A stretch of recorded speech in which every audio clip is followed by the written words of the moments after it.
Hello friends. तो 12 सितंबर के इस करंट अफेयर्स के वीडियो में आपका स्वागत है। आज हम लोग आज का करंट अफेयर्स डिस्कस करने वाले हैं। तो पहला करंट अफेयर्स है कि देश में इलेक्ट्रिक वाहनों को बढ़ावा देने हेतु पीएम ई ड्राइव योजना को मिली मंजूरी। राइट। अब इसके बारे में थोड़ा सा हम डिटेल्स में जाते हैं। तो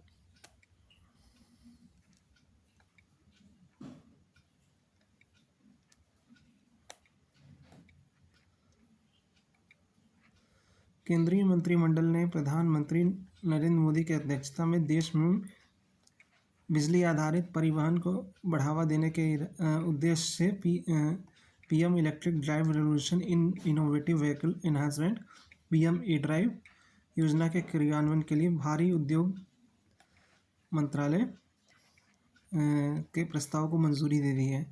इस योजना के लिए 2 वर्षों की अवधि में 10,900 करोड़ रुपए का परिव्यय निर्धारित किया गया है। सरकार की यह पहल पर्यावरण प्रदूषण और ईंधन सुरक्षा से जुड़ी चिंताओं को दूर करेगी। साथ साथ यह टिकाऊ परिवहन समाधानों को बढ़ावा देने के लिहाज से भी महत्वपूर्ण है। यह योजना अपने आप में पीएमपी के साथ ईवी क्षेत्र और संबंधित आपूर्ति चेन के इन्वेस्टमेंट को बढ़ावा देगी। इसके अतिरिक्त योजना मूल्य श्रृंखला के साथ साथ महत्वपूर्ण रोजगारों के अवसर प्रदान करेगी। विनिर्माण और चार्जिंग इंफ्रास्ट्रक्चर की स्थापना के माध्यम से भी रोजगारों का सृजन होगा। ई एम्बुलेंस के लिए 500 करोड़ रुपए आवंटित। इस योजना में ई एम्बुलेंस को प्रोत्साहन देने के लिए 500 करोड़ रुपए आवंटित किए गए हैं। ये केंद्र सरकार की एक नई पहल है जिसके तहत मरीजों को आरामदायक परिवहन के लिए ई एम्बुलेंस के उपयोग को बढ़ावा दिया जाएगा। ई एम्बुलेंस के प्रदर्शन और सुरक्षा मानकों को स्वास्थ्य एवं परिवार कल्याण मंत्रालय, सड़क परिवहन और राजमार्ग मंत्रालय और अन्य संबंधित मंत्रालयों स्टेक होल्डर के परामर्श से तैयार किया गया है। 14,028 ई बसों को सहायता। योजना 24.79 लाख E2W, 3.16 लाख E3W और 14,028 ई बसों को सहायता प्रदान करेगी। MHI योजना के तहत मांग प्रोत्साहन का लाभ उठाने के लिए ईवी खरीदारों के लिए ई वाउचर पेश किया जा रहा है। ईवी के खरीद के समय योजना के पोर्टल पर खरीदार के लिए आधार प्रमाणित ई वाउचर जारी होगा। ई वाउचर डाउनलोड करने के लिए एक लिंक खरीदार के पंजीकृत मोबाइल नंबर पर भेजा जाएगा। इस ई वाउचर पर खरीदार द्वारा हस्ताक्षर किए जाएंगे और योजना के तहत मांग प्रोत्साहन का लाभ उठाने के लिए डीलर को प्रस्तुत किया जाएगा। इसके बाद ई वाउचर पर डीलर द्वारा भी हस्ताक्षर किए जाएंगे और इसे पीएम ई ड्राइव पोर्टल पर अपलोड किया जाएगा। हस्ताक्षर युक्त ई वाउचर खरीदार और डीलर को एसएमएस के माध्यम से भेजा जाएगा। योजना के तहत मांग प्रोत्साहन की प्रतिपूर्ति का दावा करने के उद्देश्य से ओईएम के लिए हस्ताक्षरित ई वाउचर आवश्यक होगा। 4,391 करोड़ रुपए की धनराशि। अब बता दें कि राज्य परिवहन निगम एसटीयू सार्वजनिक परिवहन एजेंसियों द्वारा 14,028 बसों की खरीद के लिए 4,391 करोड़ रुपए की धनराशि प्रदान की गई है। 40 लाख से अधिक आबादी वाले 9 शहरों अर्थात दिल्ली, मुंबई, कोलकाता, चेन्नई, अहमदाबाद, सूरत, बेंगलोर, पुणे और हैदराबाद में मांग एकत्रीकरण का काम CESL द्वारा किया जाएगा। राज्यों के परामर्श से इंटरसिटी और अंतर्राज्यीय ई बसों को भी समर्थन दिया जाएगा। ई ट्रकों के चलन को बढ़ावा मिलेगा। ट्रकों से वायु प्रदूषण में सबसे ज़्यादा होता है। पीएम ई ड्राइव से देश में ई ट्रकों के चलन को बढ़ावा मिलेगा। ई ट्रकों को प्रोत्साहित करने के लिए 500 करोड़ रुपए आवंटित किए गए हैं। इसके तहत उन लोगों को प्रोत्साहित किया जाएगा जिनके पास MORTH द्वारा अनुमोदित वाहन स्क्रैपिंग केंद्रों से स्क्रैपिंग प्रमाण पत्र होगा। इलेक्ट्रिक वाहन सार्वजनिक चार्जिंग स्टेशन को बढ़ावा मिलेगा। दरअसल यह योजना इलेक्ट्रिक वाहन सार्वजनिक चार्जिंग स्टेशन की स्थापना को बड़े पैमाने पर बढ़ावा देकर ईवी खरीदारों की चिंता को दूर करती है।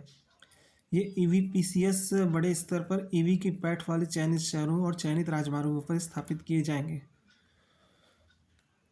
इस योजना में E4W के लिए 22,100 फास्ट चार्जर, ई बसों के लिए 1800 फास्ट चार्जर और E2W 3W के लिए 48,400 फास्ट चार्जर लगाने का प्रस्ताव है।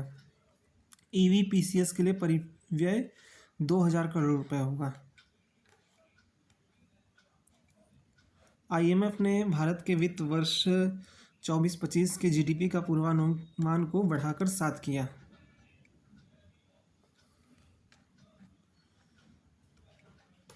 अंतर्राष्ट्रीय मुद्रा कोष यानी इंटरनेशनल मॉनेटरी फंड ने फाइनेंशियल ईयर 2024-25 में भारत की GDP वृद्धि के लिए अपने पूर्वानुमान को संशोधित कर 7% कर दिया है, जो पिछले अनुमान 6.8 से 20 आधार अंक अधिक है। ये संशोधन IMF की अद्यतन विश्व आर्थिक परिदृश्य रिपोर्ट को दर्शाता है, जो विशेष रूप से ग्रामीण क्षेत्रों में बढ़ती हुई खपत संभावनाओं से प्रेरित है। भारत की आर्थिक वृद्धि मजबूत रहने का अनुमान है, जिससे उभरते बाजारों में सबसे तेजी से बढ़ने वाली प्रमुख अर्थव्यवस्था के रूप में इसकी स्थिति मजबूत होगी। जो 2024-25 में आर्थिक परिदृश्य IMF के ऊपर की ओर संशोधन से भारत के लिए एक मजबूत आर्थिक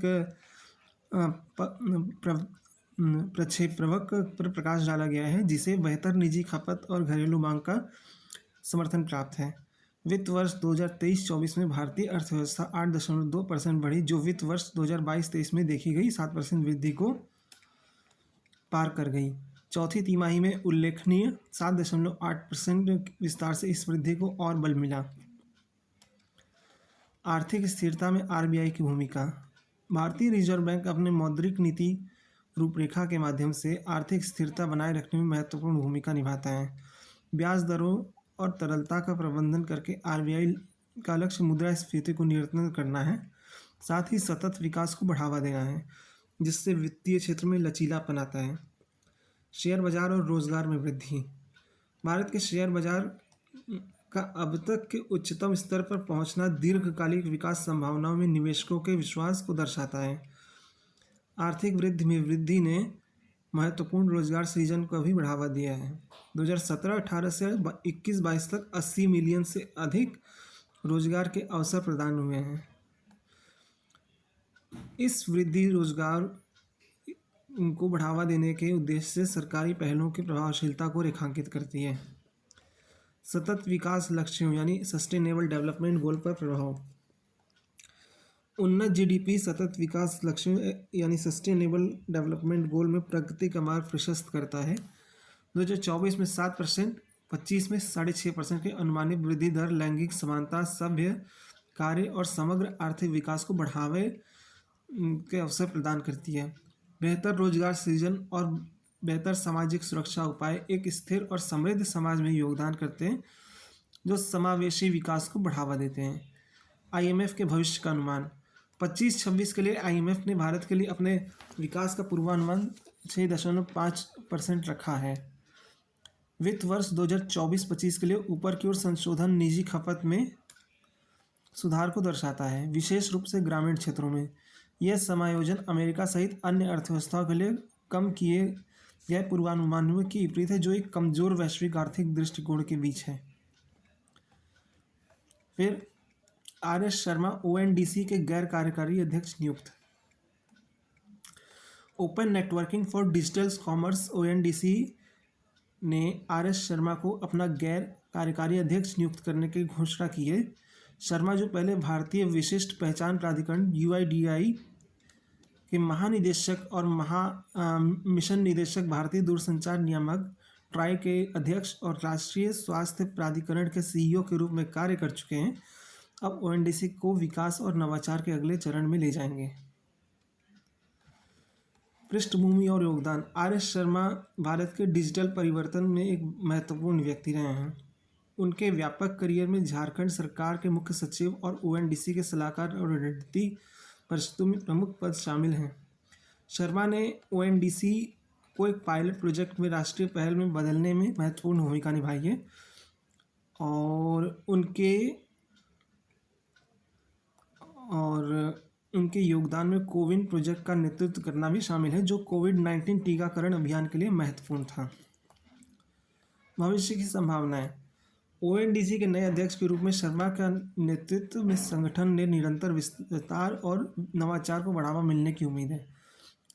डिजिटल सार्वजनिक अवसंरचना और पारिस्थितिकी तंत्र विकास में उनकी गहन विशेषज्ञता ओएनडीसी के मिशन और उद्देश्यों को आगे बढ़ाने में आवश्यक होगी। फिर है मत्स्य पालन क्षेत्र में बदलाव लाने के उद्देश्य से कई पहलों और परियोजना का शुभारंभ किया गया। केंद्रीय मंत्री श्री राजीव रंजन सिंह ने भारत के मत्स्य पालन क्षेत्र में बदलाव लाने के उद्देश्य से कई पहलों का अनावरण किया।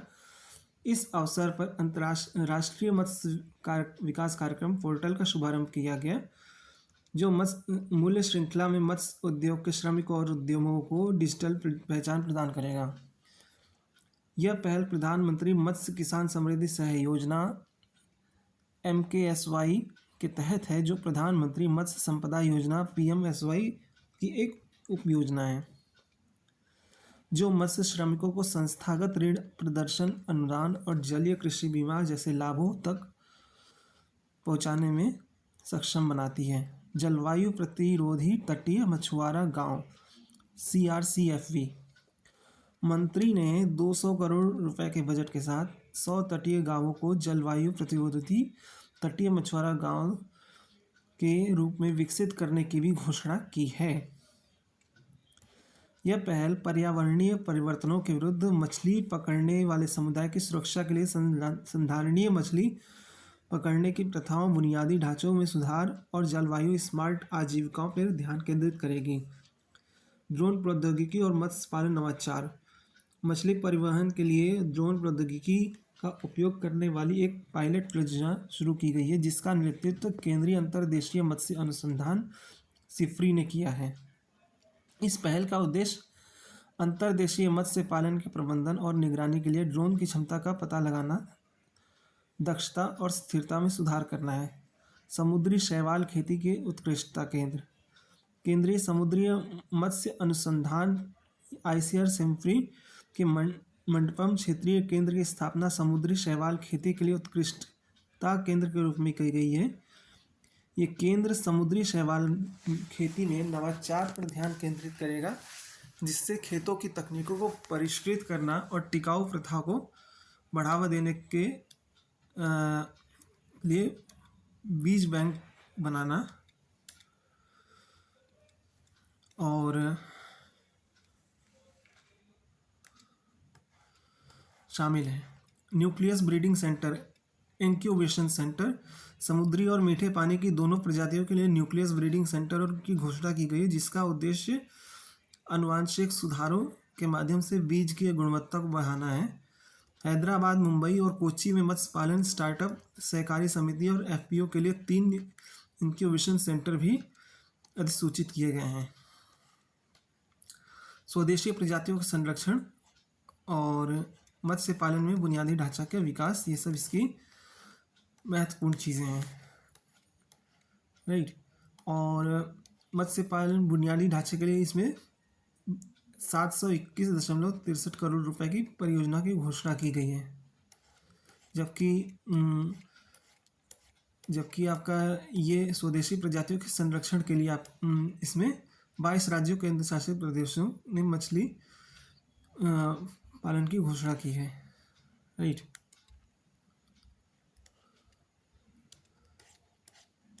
उसके बाद अगर बात करें पोत संचार और सहायता प्रणाली, तो 30 अगस्त 2024 को महाराष्ट्र में शुरू की गई पोत संचार और सहायता प्रणाली प्रमुख मील का पत्थर बताया गया। इसमें 1 लाख ट्रांसपोंडर लगाने आपात स्थिति के दौरान वास्तविक समय संचार और अलर्ट प्रदान करेगी और विकसित भारत 2047 के प्रति प्रतिबद्धता भी इसकी है, जिसके लिए 3 करोड़ से अधिक मत्स्य पालन हितधारकों के लिए विकास सुनिश्चित होगा और आजीविका के अवसर बढ़ेंगे। मिलते हैं आपसे नेक्स्ट वीडियो में, तब तक के लिए अपना ध्यान रखें। Good bye.